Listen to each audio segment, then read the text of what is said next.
Welcome to part 2 of Sefardim V'Sofrim. Last week we did part 1 between Sefard and Ashkenaz, bein Sefard LaAshkenaz, and it is very fundamental idea. I'll give a brief overview this class, and we will continue. Here we have the different topics that we did speak about last time. And that is a fundamental difference between Sefard and Ashkenaz in a nutshell. In Sefard, the idea is to get to the Psak Halacha. We do have the Gemara. Perhaps the Gemara is for those who have time to delve into the Gemara. But the bottom line is we have to know how to live as a Jew. And we're going back to the time of the Geonim, which is approximately from the year 500 to 1000. You have to realize at that time they did not yet have a Shulchan Aruch like we have.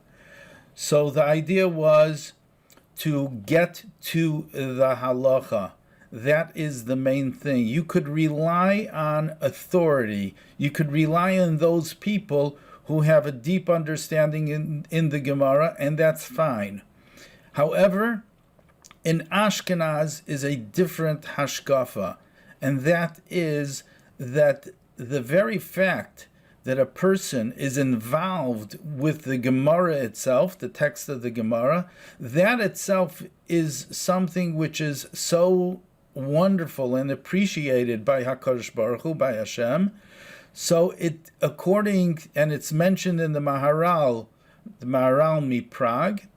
We're not going to give the text here, but the Maharam Mi Prague says something fascinating, that even if a person comes to the, so to say, the wrong conclusion, but he did it based on the Gemara, and he himself is somebody who is very well versed in Gemara, HaKadosh Baruch Hu likes that better than somebody who couldn't care less about what it says in the Gemara, is not interested in opening the Gemara, and just goes ahead and asks someone what the halacha is. So that is the Ashkenaz way of looking at things, and we could also understand, of course, that it developed through the ages, and there's some merging between Ashkenaz and Sefard today. However, we could understand this also with the concept that in Ashkenaz, when we say Ashkenaz, Germany, France, or nowadays in different places, in the majority of the United States is also Ashkenaz, the yeshivas that we have. So the stress there is not so much to receive smicha. That's not the goal.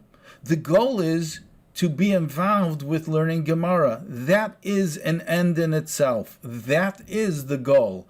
Therefore, you would see in different yeshivas, and that the fact someone doesn't have smicha, no big deal. That doesn't preclude that the person is not a Talmid Chacham. I think, if I'm not mistaken, that the Chafetz Chaim didn't have smicha. Does that mean that he wasn't a Talmid Chacham? No. And the Chafetz Chaim himself, he wrote the Mishnah Brura, which is a form of Shulchan Aruch. So that is the attitude. In Spain, we have something completely different. It's get down and find out what the halacha is.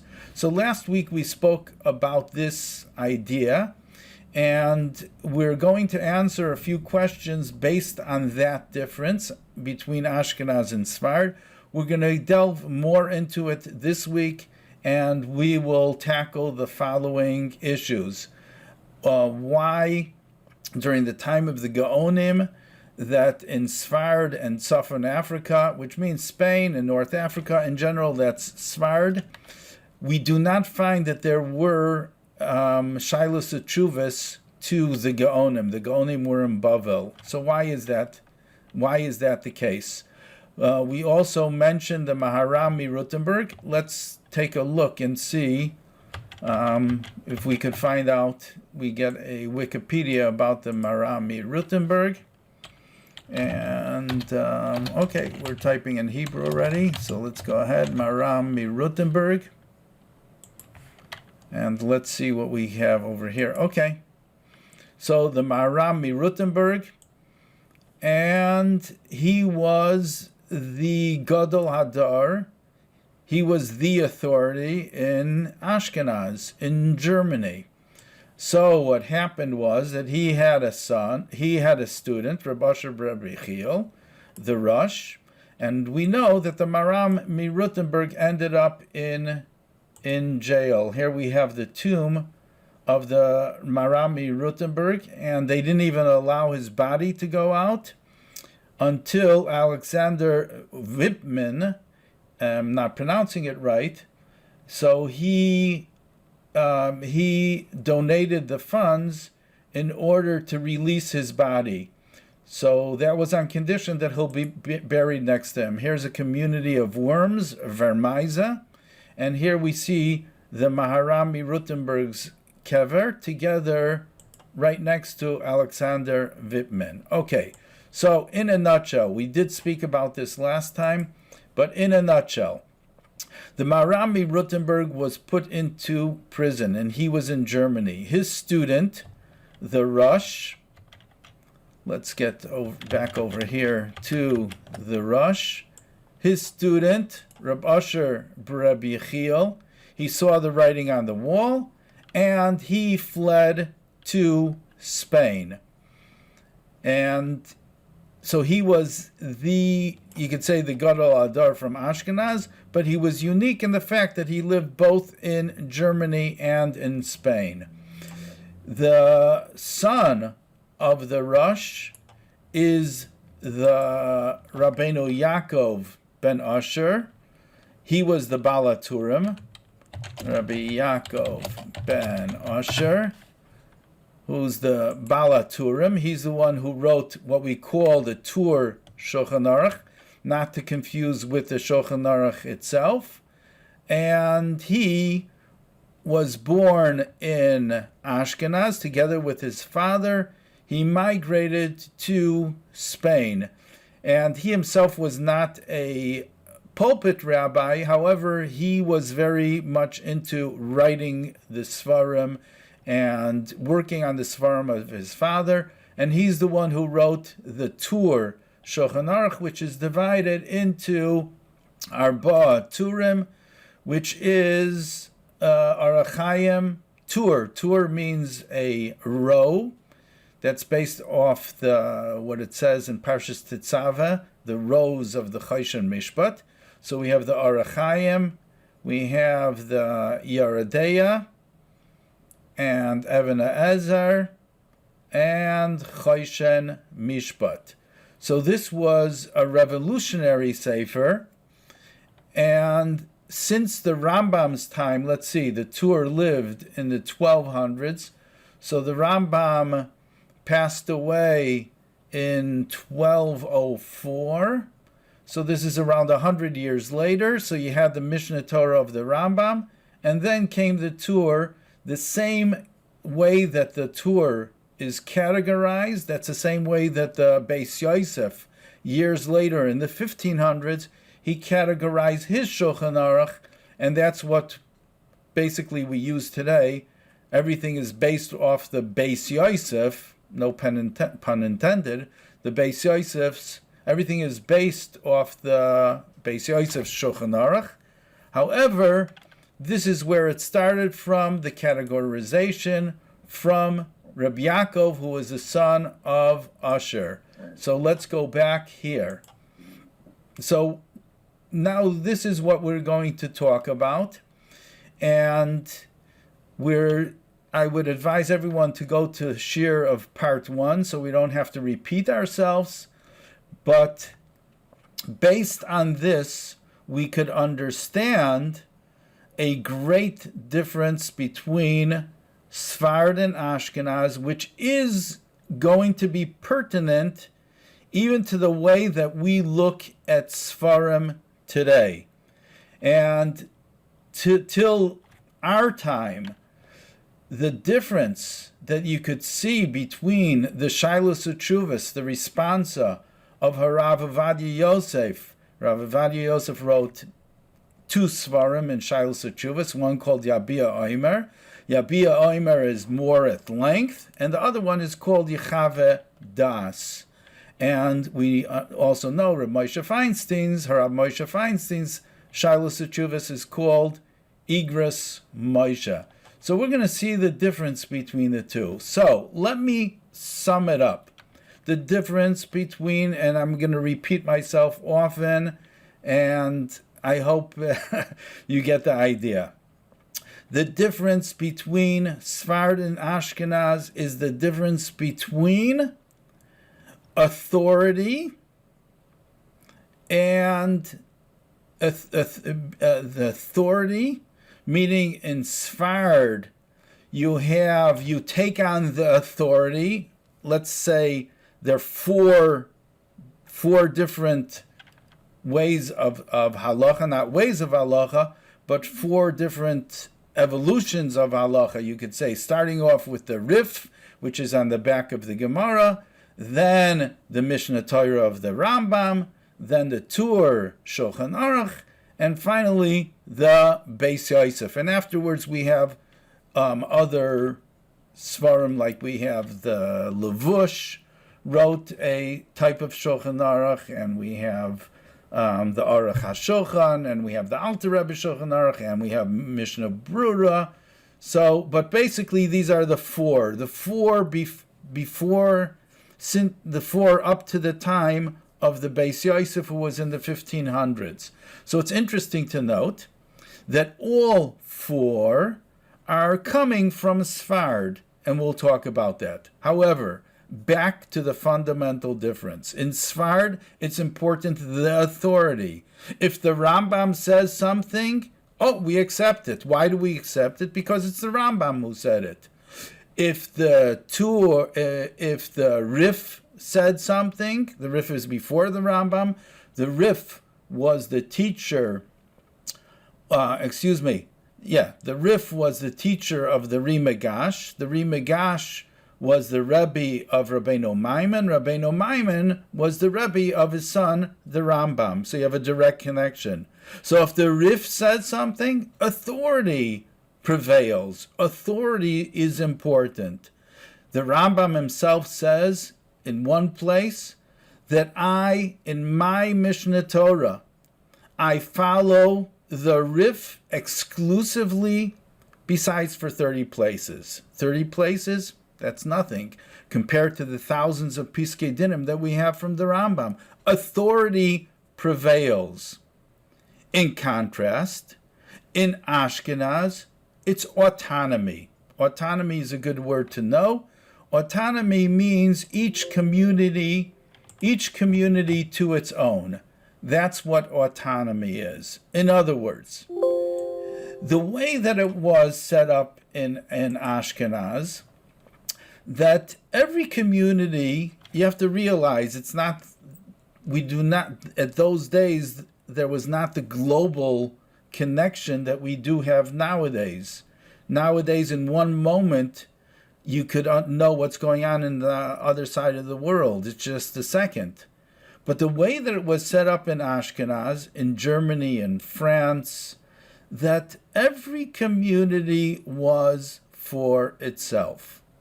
Every community had its local Rav. If you have a question, you go to the local Rav.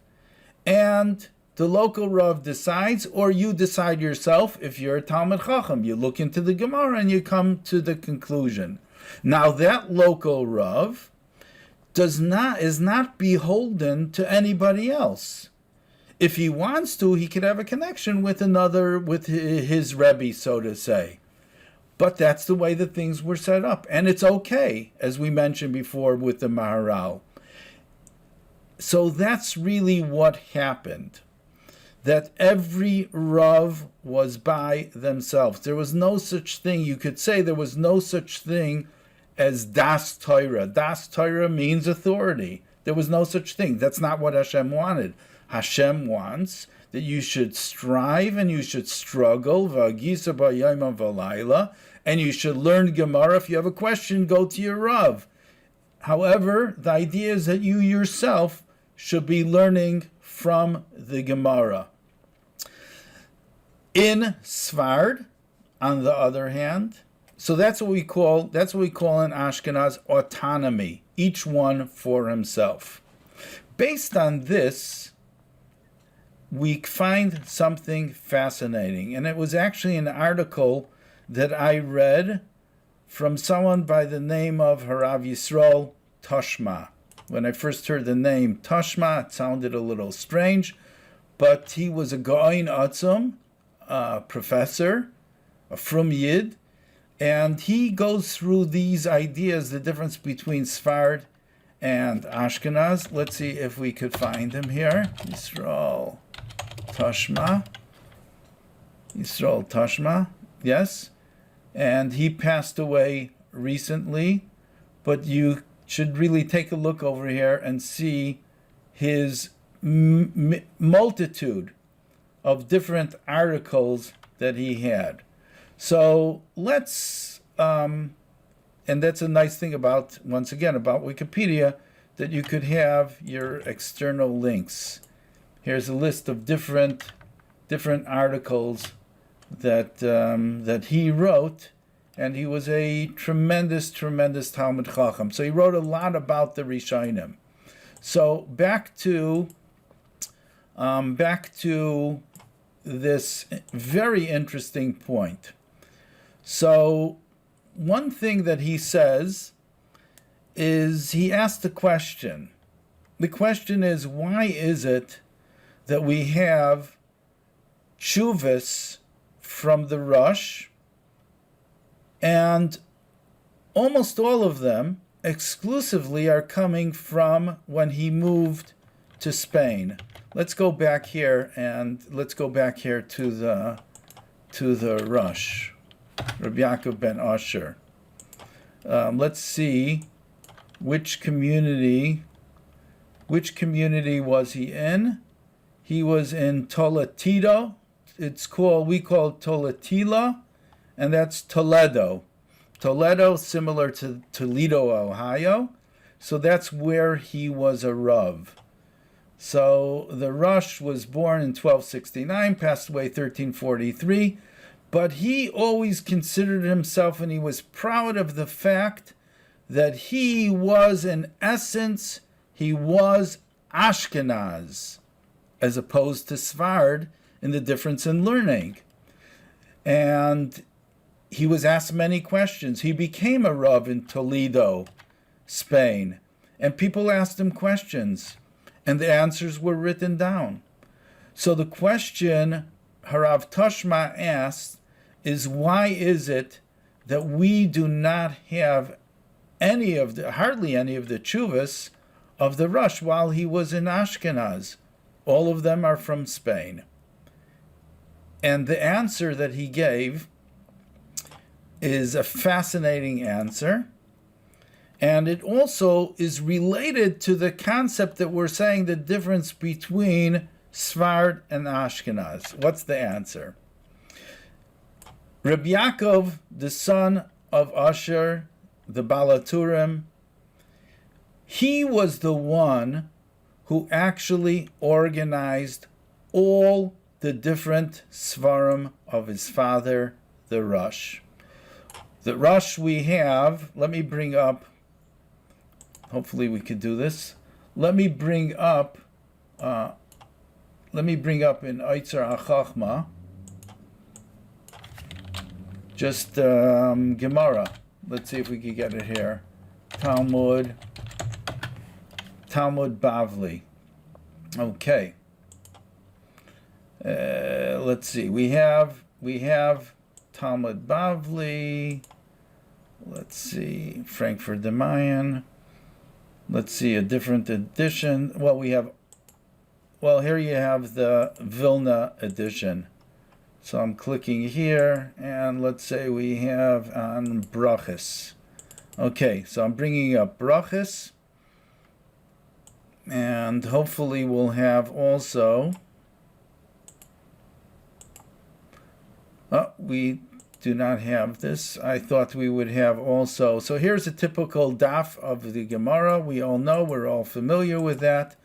But in the back of the Gemara, you have the Rif, and next time I'll be a little more prepared.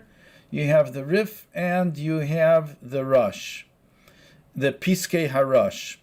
So what the Piskei HaRosh is something similar to the Rif, but the Rif wrote Bekitzer, the Gemara, it's called Talmud Katan, and he gave you the Halacha. Now the Rosh comes along and says, well, the Rif is from Sefard, and there's a lot of things, a lot of Gedolei Yisrael who lived after the Rif. So let me put in many of the different opinions of the Gedolei Ashkenaz in back of the Gemara. And that is Piskei HaRosh. Now who's the one, there's also Kitzer Piskei HaRosh. So who is the one who organized everything? It was none other than his son, Rabbi Yaakov, the son of the Rif, of the Rosh. Now, besides for Piskei HaRosh in back of the Gemara, you also have Shilas Utshuvas. You have responsa from the Rosh. And who was the one? Rabbi Tashma tells us that who was the one who organized the Shilas Utshuvas. I don't want to get off on a tangent, even though I do. But by the way, there was also someone who came along. You could look this up somewhere. Someone came along and said, well, I found a new Shilas Utshuvas of the Rosh, and it's called Bisamim Rosh. Rosh is like Rosh. But the conclusion is, the consensus is that was a forgery by Shaul Berlin. And it's a very, very fascinating episode. But we're not talking about these Shilas Utshuvas. We're talking about Shilas Utshuvas HaRosh. So who was the one who put this together? Shilas Utshuvas HaRosh. Let's see, Asher ben Yechiel. There we go. Shilas Utshuvas HaRosh. Who is the one who put this together? And by the way, it's interesting that it's divided by klal. This is unusual in Shilas Utshuvas Svarim.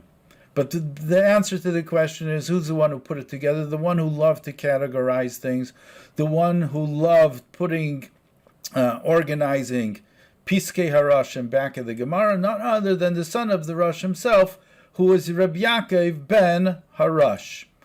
So here we have the Shilas Utshuvas of the Rosh.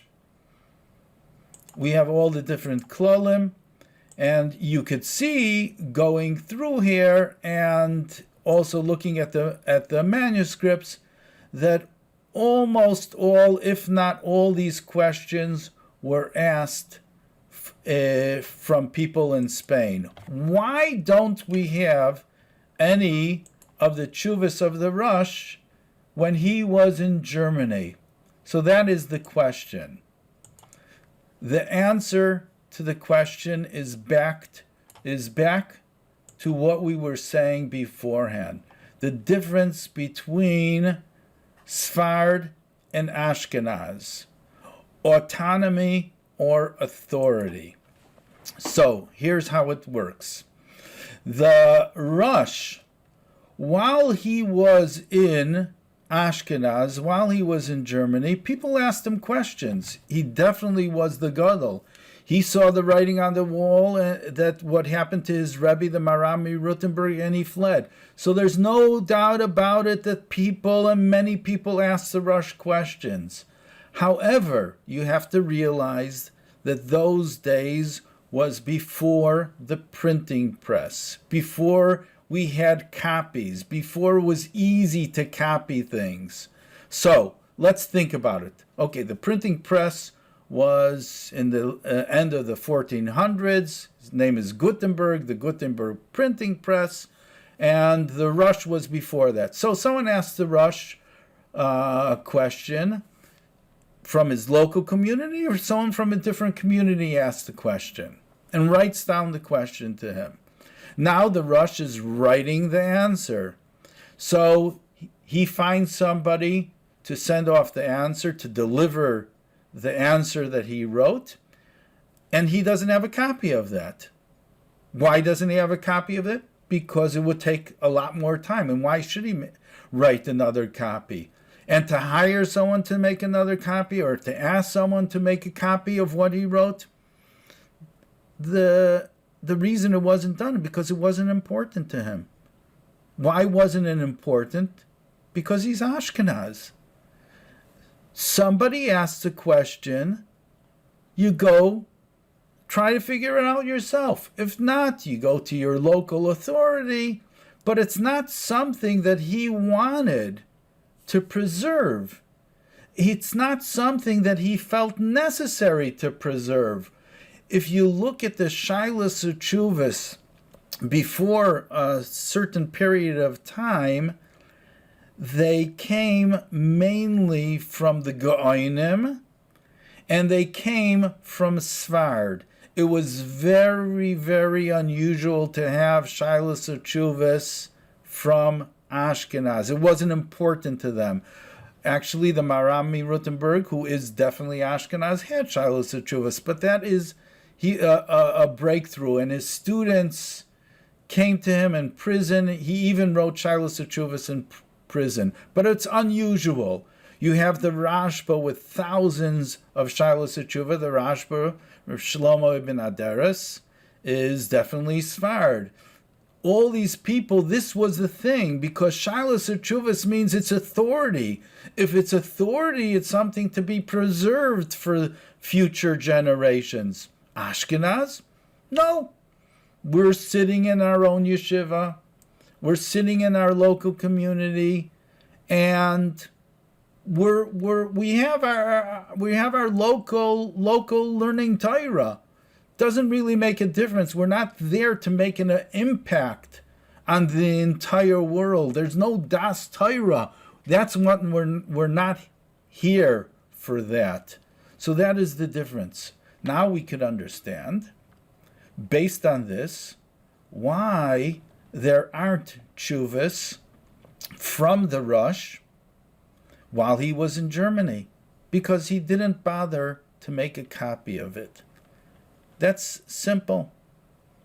However, Rabbi Yaakov, his son, when he came to Spain, at that point is when he started to organize everything. If I'm not mistaken, at that point he did Piskei Rosh. It could be that I'm mistaken, but he also did Shilas Teshuvos he put together, and he did his own sefer, the Tur, and the Tur was Shulchan Aruch, often quoting his father. So his father did play a major role. We're soon going to get back to Rabbi Yaakov ben Asher. But based on that came the answer why we don't have teshuvos of the Rosh while he was in Germany. Based on this, we could also answer another point, and that is, in the time of the Geonim, the Tkufas HaGeonim, let's go back over here to Wikipedia, and we'll type in here Tkufas HaGeonim. Let's see what happens. The Geonim. Hopefully there's a timeline. We do have here the Tkufas HaGeonim. Let's see if we could do better in English with a timeline. Geonim. Yep, we do have back to this timeline. So why is it in the Tkufa of the Geonim, which we said is around 500 to 1000, that in the Geniza in Kahir, in Cairo, we find many, many different teshuvos of the Geonim, but exclusively to people in Bavel and in Sefardim. Hardly anyone from Ashkenaz. They didn't really send questions to the Geonim, and the Geonim had their yeshivas in Surah and Pumbedisa. Here we have the Rosh Yeshivas during the time, the Tkufa of the Geonim. But we do not find that responsa was written to people, or questions were sent from Ashkenaz, from Germany or France. Why is it? And the answer is we're back to the same answer. The reason is, once again, authority and autonomy. In Ashkenaz, in Germany and France, it's autonomy. Why should they send questions to the Geonim? They have the Gemara. They finished with the Tkufa of the Tanoim, of the Amoraim, of the Savoraim. They have the Gemara themselves, so they're on their own. Everyone local. So why should they send questions? But Sefard and Bavel is a different story. That is authority. Authority is to the Geonim, and the Geonim, let's go back to Wikipedia over here. Let's type in the Netziv of Volozhin.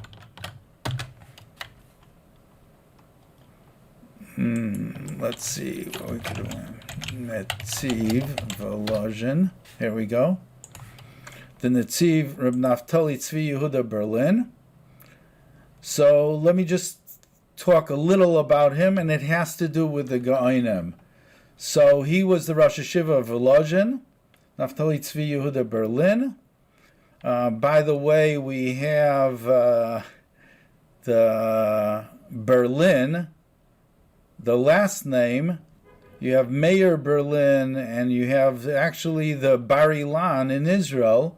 The Bar Ilan University is named after his son, and his son, when he moved to Eretz Yisrael, he changed his name, and it became Bar Ilan, but actually his name was Berlin. Anyways, back to this. The Netziv wrote a sefer, and that's called Hamek Shaila. Now, Hamek Shaila is, here we go. Hamek Shaila is a commentary on the Sheiltais, a Gaonic work of Halacha by Achai Goin. Now, when we say Achai Goin, he lived in the 8th century in the Tkuf of the Goinim, but he was not the Reish Mesivta. So he was unusual and he was famous, and it's called the Sheiltais. Now, the Hamek Sha'ela that he wrote, let's bring up Otsar HaChachmah. Hamek Sha'ela is the Sheiltais, Rav Naftali Tzvi Yehuda Berlin. Okay. So we have here the Hamek Sha'ela. Let's go to a later edition. Moised Harav Kook in Vayikra. So interesting, you should try to really look up. It's divided according to the parsha, and it's very, very interesting. Of course, it's written in Aramaic. Sheilta, here is the question, and it's very, very interesting questions, and it was written in order to get people excited about learning Torah. Parsha divided according to the parsha of the week. So here we have the Hamek She'ela by the Netziv. Now, why am I bringing this up? Because in the introduction of the Hamek She'ela, let's go to Bereshis. Hopefully we're going to have it over here. In the introduction, and once again, Rav Achai Goin, he was called Rav Achai Goin, he was not the Reish Mesivta. So, in his Hakdama, let's see, could we get the Hakdama here? I'm not sure. But there is a Hakdama, an introduction of the Netziv, and the Netziv writes something very interesting concerning the Geonim. Getting back to that. Now at least you saw the Sefer, Hamek Sha'ela. So the Netziv writes that the Geonim in Bavel prouded themselves, were proud of the fact that they had the Kabbalah. They had the Kabbalah, the direct line there in Bavel, of Talmud Bavli, of the Tanaim, and the Amoraim. So therefore, if they have the Kabbalah, they have the tradition, so it's really, in a way you could say, not so important that we have to delve into the Gemara. Once again, this is the Shita of Sefard. It's not that important that we have to delve into the Gemara, because we have the Kabbalah from one generation to the next generation. So when we say Sefard, we also mean Bavel in this sense. And therefore, they are the ones, when someone wrote to the Geonim a question, the answer was very, very brief. It's not like, you have to get into the Gemara, you have to understand it, you have to delve into it. Very, very brief answer. Why? They had the Kabbalah. Let's look over here in Bar Ilan. Okay, so we're going to do a simple search, and we're going to choose our database. You know what? Let me just do a Gemara. We're going to choose the Gemara. Okay. So here's an expression. Im Kabbalah nekabel. That's an expression brought down. Brought down. Where is it? It should be also in the Gemara. Let's do variant. And it should be, so we have this expression, im Kabbalah nekabel, meaning that if it's Kabbalah, what can we argue? We're going to give you a svara to say yes, to say no, to delve into it. Im Kabbalah, if it's accepted, and this is the tradition that we have, okay, nekabel. I wonder where the original one comes from, im Kabbalah nekabel. But that is how the Netziv explains the Shita of the Geonim. You have to look over there. It's really a beautiful Hakdama to Hamek Shaila. And then once again, that's the Shita of Sefard. So it answers the question, how come we don't have many Shilos Teshuvos? And how come we don't have Shilos Teshuvos? How come we don't have many Shilos Teshuvos from the Tikuf of the Geonim from Ashkenaz? We hardly have any. So that's the answer, because that's autonomy. It's not authority. Now, based on this, there's also going to be something so fascinating. But before that, let's go back to the Rosh. How come we don't have Shilos Teshuvos from the Rosh in Germany? Because he didn't bother to copy it. Who bothered to copy it? His son. And his son, or other people, however, that was exclusively in Spain. Shilos Teshuvos were important in Spain. So therefore, even if it meant to copy it, and it's going to be difficult to copy, let's go ahead. And we'll spend that time, we'll spend the money, we'll spend the extra effort, because that's what Spain is all about. But the Rosh himself, while he was in Spain, I don't believe that he would have made the effort to copy his Shilos Teshuvos. I don't believe so. However, other people did. Now, based on this, we're going to come out to something fascinating. The Maharam of Rutenberg, as we know we mentioned unpaid ransom, you have this book from Marcus Lehman, which is in generally fiction, but it's based on truth. So he was put into jail. This was a terrible thing. This was the Gadol Adar from Ashkenaz who was put in jail, and he didn't want to be redeemed. The source is actually from the Maharshal, who did not want that writes over there that he didn't. The Maharshal, Reb Shlomo Luria, wrote Yam Shel Shloima. So he writes that he didn't want to be redeemed because he didn't want the government to start putting capturing the Gedolei Yisrael. He didn't want them to make a habit of it. Okay? So the Maharam of Rutenberg was put into jail. So writing over here that perhaps, well, this is what happened. When I read the article from Professor Harav Tashma, Yisrael Tashma, I had what we could call an epiphany. And I said, now I understand. Now that you're telling me that the Rosh did not write, we do not have copies of Shilos Teshuvos from when he was in Germany, rather from when he's in Spain, I think we could say, it's possible to say, that the fact that he was in jail, Gamzu L'Taiva. I'm not talking about him personally. Of course it was horrendous to have been in jail. However, what happened due to the fact that the Maharam of Rutenberg went to jail? What was the outcome of it? The outcome of that was that his son, the Rosh, Rabbi Asher ben Yechiel, moved from Germany to Spain. Who else went from Germany to Spain with him? His family. Who was his family? Rabbi Yaakov ben Asher. What did Rabbi Yaakov ben Asher eventually do while he was in Spain? He wrote Tur Shulchan Aruch.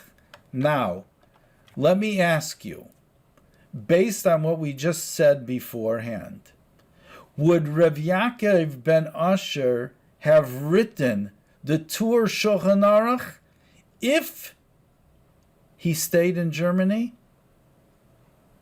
My answer is absolutely not. Why? Because that goes against the very essence, the very core, the very grain of Ashkenaz, and that is autonomy, not authority. That's not what we do in Ashkenaz. It's not, we do not want to put down a sefer of halacha. That means we're going to, in essence, neglect Gemara. People are only going to look into the Shulchan Aruch, the code of Jewish law, in order to find the halacha.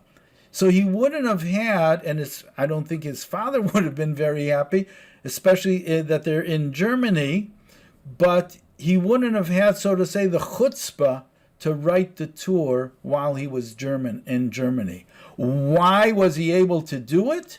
He was able to do it because he was now in Spain. In Spain is a completely different mentality.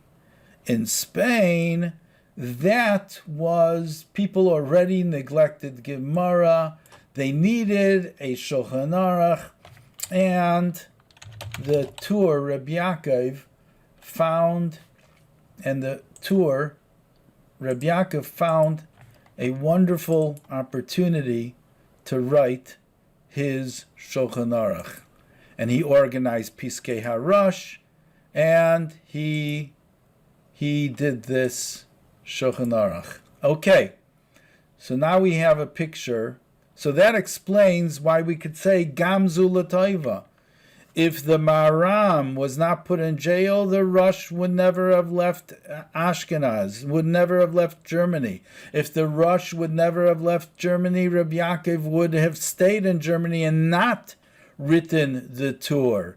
So because he moved to Sefard, the Tur was able to write a Shulchan Aruch. And because of that, the Beis Yosef, Rabbi Yosef Karo, a couple hundred years later, was able to write his Shulchan Aruch, which is based on the same category of the Rabbi Yaakov. Okay, so let's take a look over here. So we see this is the Tur Shulchan Aruch. Let me go out of this and do we have Hilchos Shabbos? So if you're going to see, we're going to talk more about this when we get to the Tur.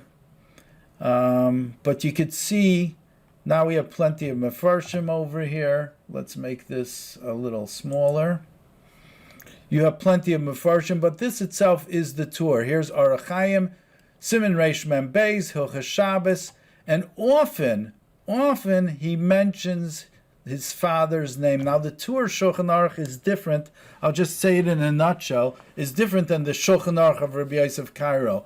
In Tur, he's telling you all these different deis. In other words, he tells you many, many different opinions.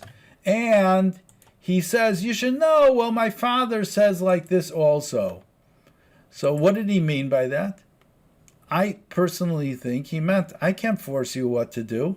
I'm Ashkenaz. I'm here in Sefard, so I'm doing like a compromise. So I'm telling you that here are the several opinions, and you choose what you want to based on your learning of Gemara. So that's really what the Tur was doing here. So in a way, it was a compromise or bridge between Gemara and Shulchan Aruch of the Beis Yosef. Shulchan Aruch the Beis Yosef, he's just telling you, this is the halacha. No questions asked. This is the halacha. And if you want to know all the reasons, you go into the Beis Yosef.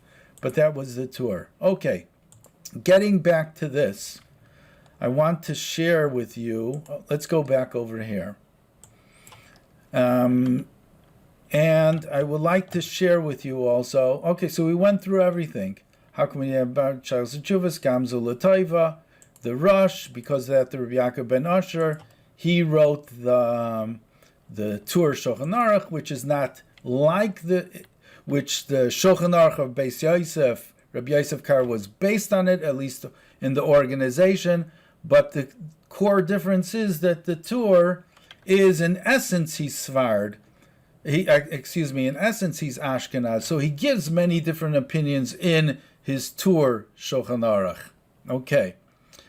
By the way, all these different people that we're speaking about, we will have shiurim and go more in depth about it. But I hope you, at least you're getting the idea, the difference in Ashkafa and Psaktin between Ashkenaz and Sefard.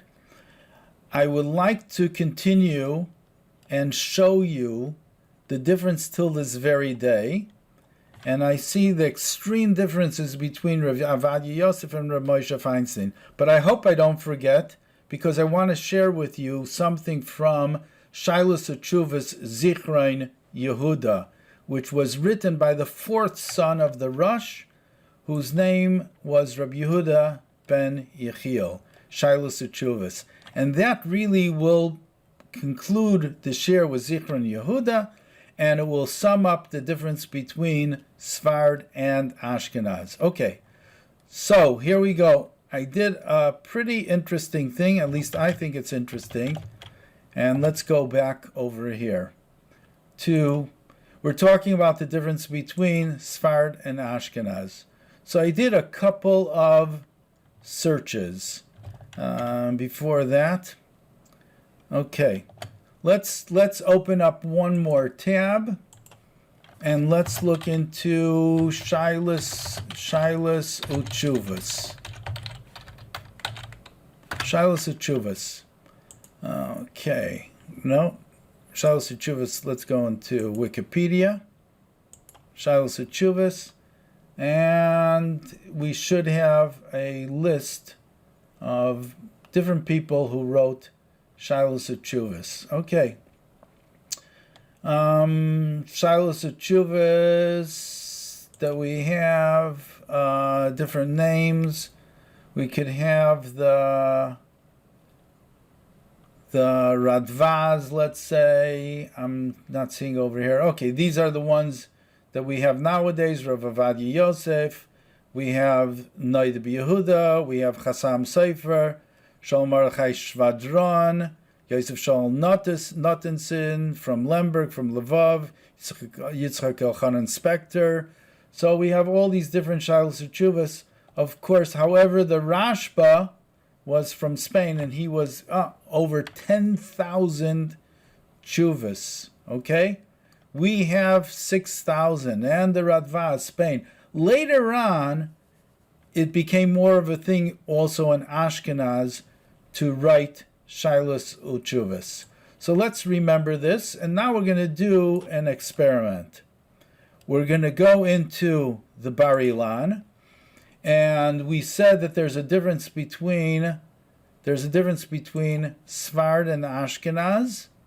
Sefard is more, just tell me the halacha, authority is important, Shilas Teshuvos, and Ashkenaz is let's go into the Gemara. So we're going to have now, choose our database.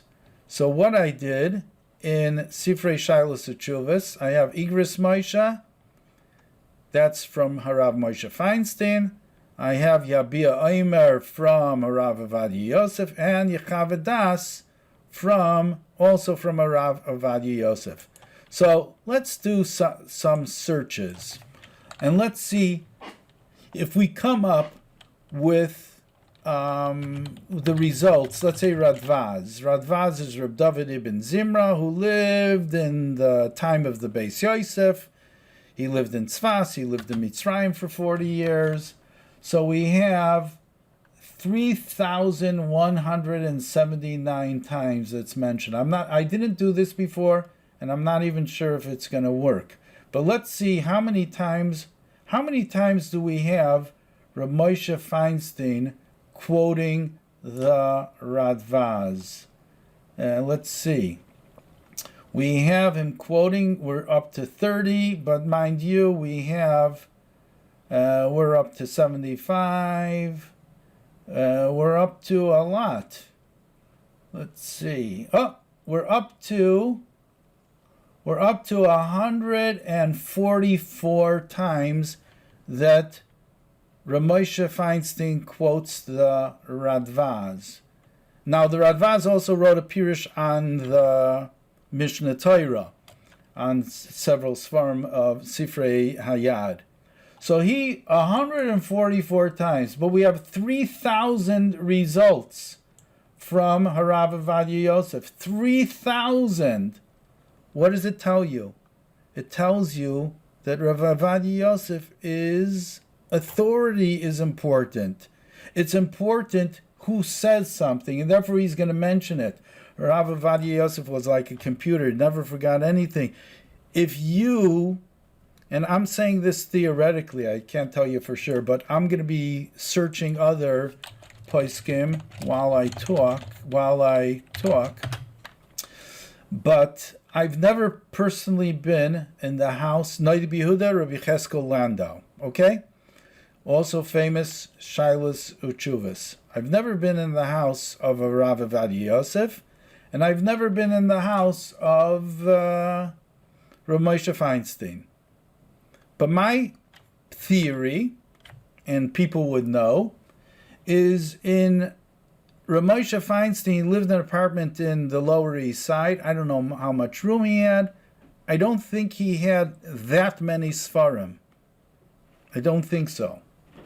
In Harav Ovadia Yosef's house, I could just imagine wall-to-wall Sfarim. We'll soon tell you why. So let's go. 775 times. Now, mind you, neither Yehuda is Ashkenaz. But Harav Ovadia Yosef, he does not discriminate between Ashkenaz and Sefard. So here we go. Harav Ovadia Yosef, Igris Moshe, 12 times. Yabia Omer and Yechavadas. We go down to the bottom, over 770 times. Let's do a Chassam Sofer. I think you're getting, Chassam, I gotta spell it right. Chassam Sofer, I think you're getting the idea. Chassam Sofer, let's see, total 1,281.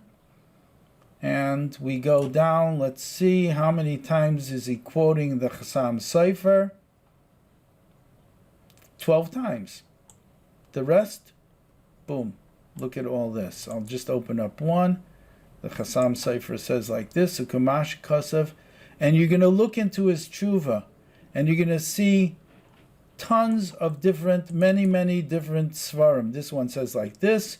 He's quoting also Rabbi Menashe Klein, also known as Menashe HaKatan, who wrote Mishnah Halachis.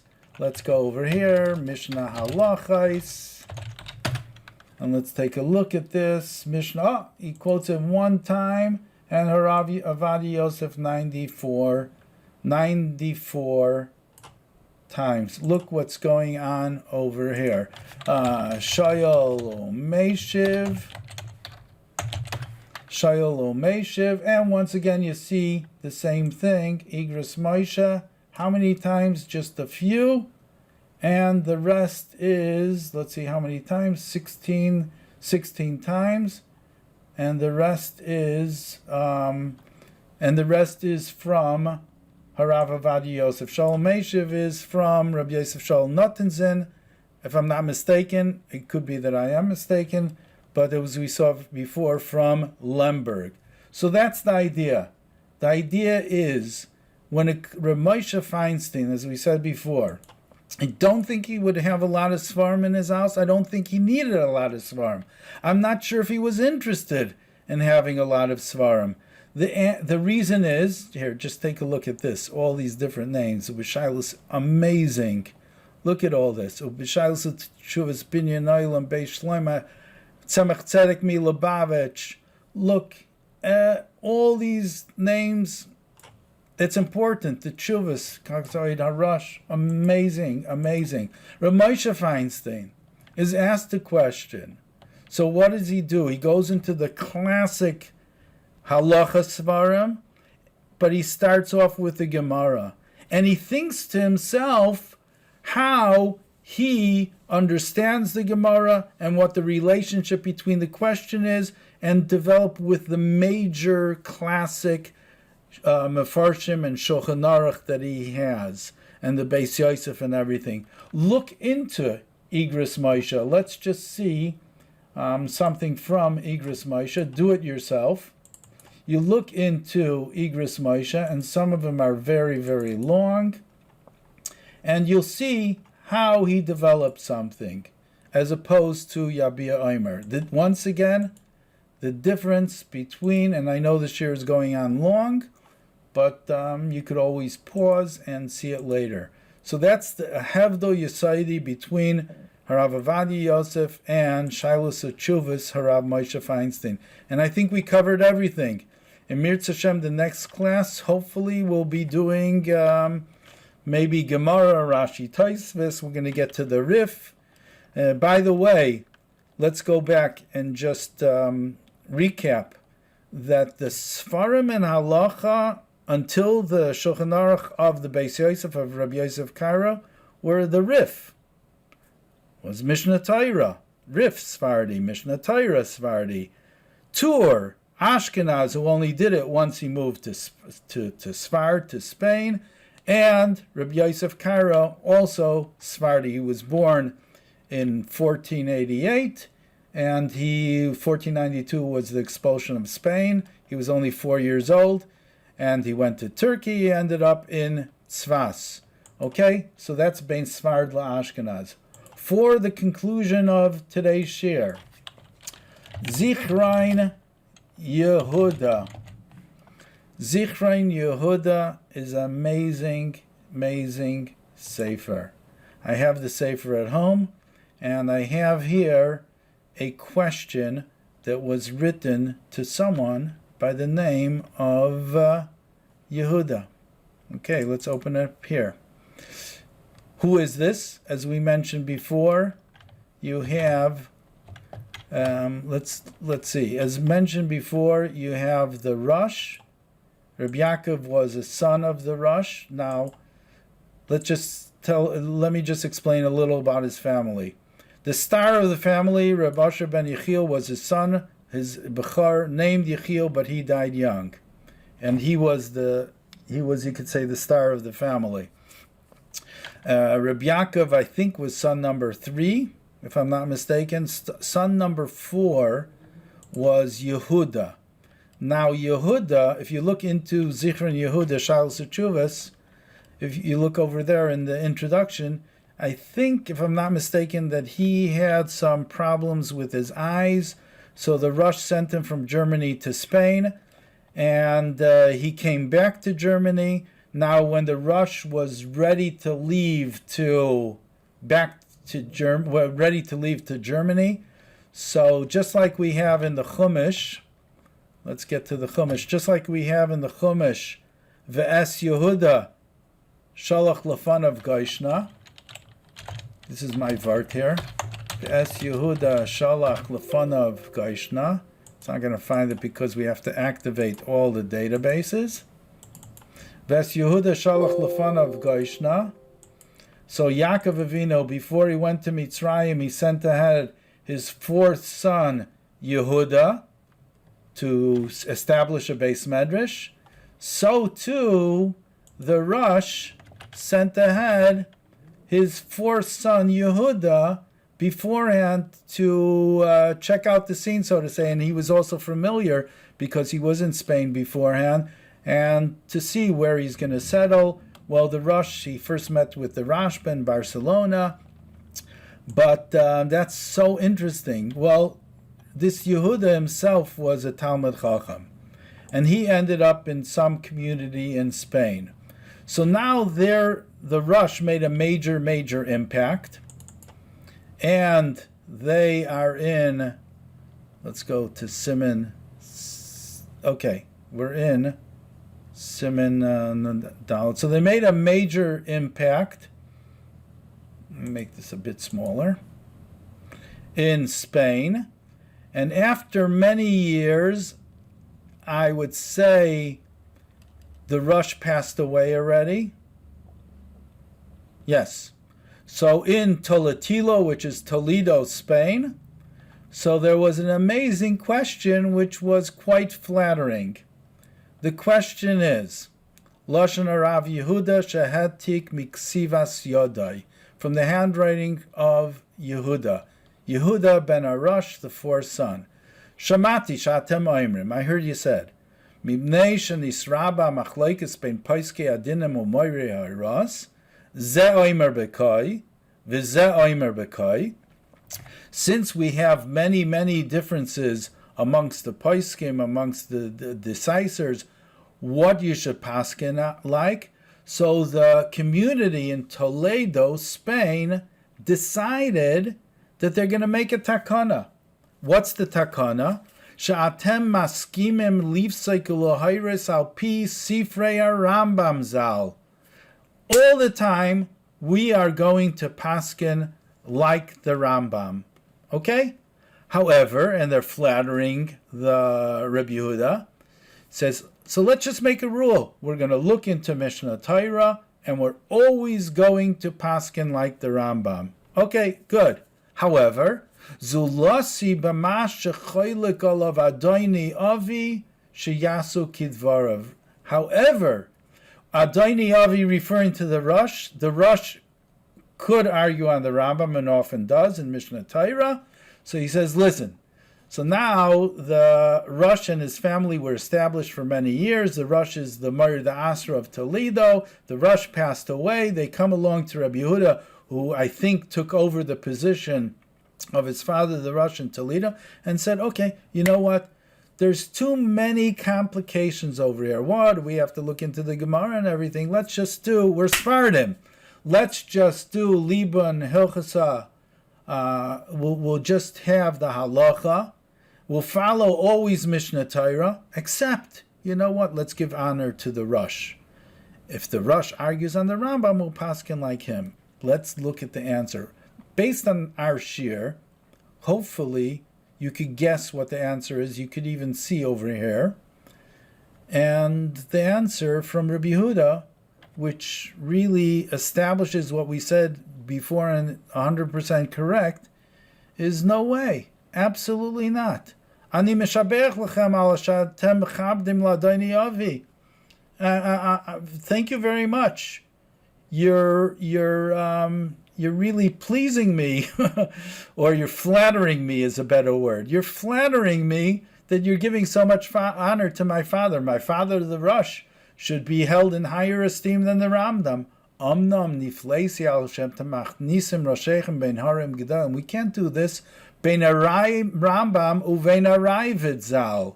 Now, this we're going to have many shiurim in Mirza Shaman. What is he bringing in the Ravid?